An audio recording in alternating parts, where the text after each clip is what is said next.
भगवान की जो शरणागति है, तो सब संतों ने कहा कि भगवान की शरण हो जाओ, ये सर्वदा सुखदाई है, बड़ी सुखदायक है।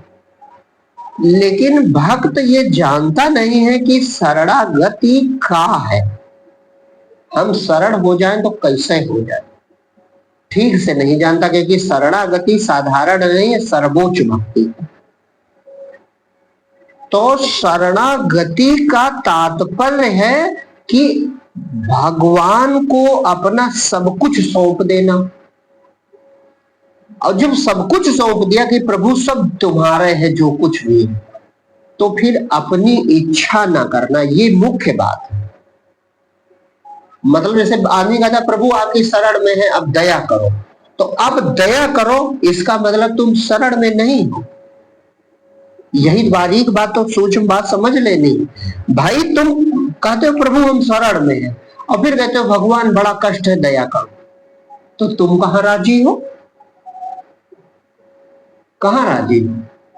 भक्त कहता है, जैसे परमहंस जी कहते हैं, उनके शिष्य कहते हैं कि गुरुदेव आप काली माँ से कहो ये कैंसर की पीड़ा है दूर कर दे। तो कहा हमें माता से फिर डांट खवाओगे? का उनकी मर्जी के बिना पत्ता हिलता है? अगर वो दर्द देने में राजी है तो हम काहे प्रार्थना करें? ये समर्पण है। समर्पण का मतलब कि जो कुछ भी प्रभु दो, तुम चाहे पीड़ा दो, चाहे सुख दो, चाहे धन दो, चाहे गरीबी दो, चाहे सम्मान दो, चाहे अपमान दो, हम सब चीजों में राजी हैं। क्यों? क्योंकि हम आपकी शरण में, चाहे जैसे रखो।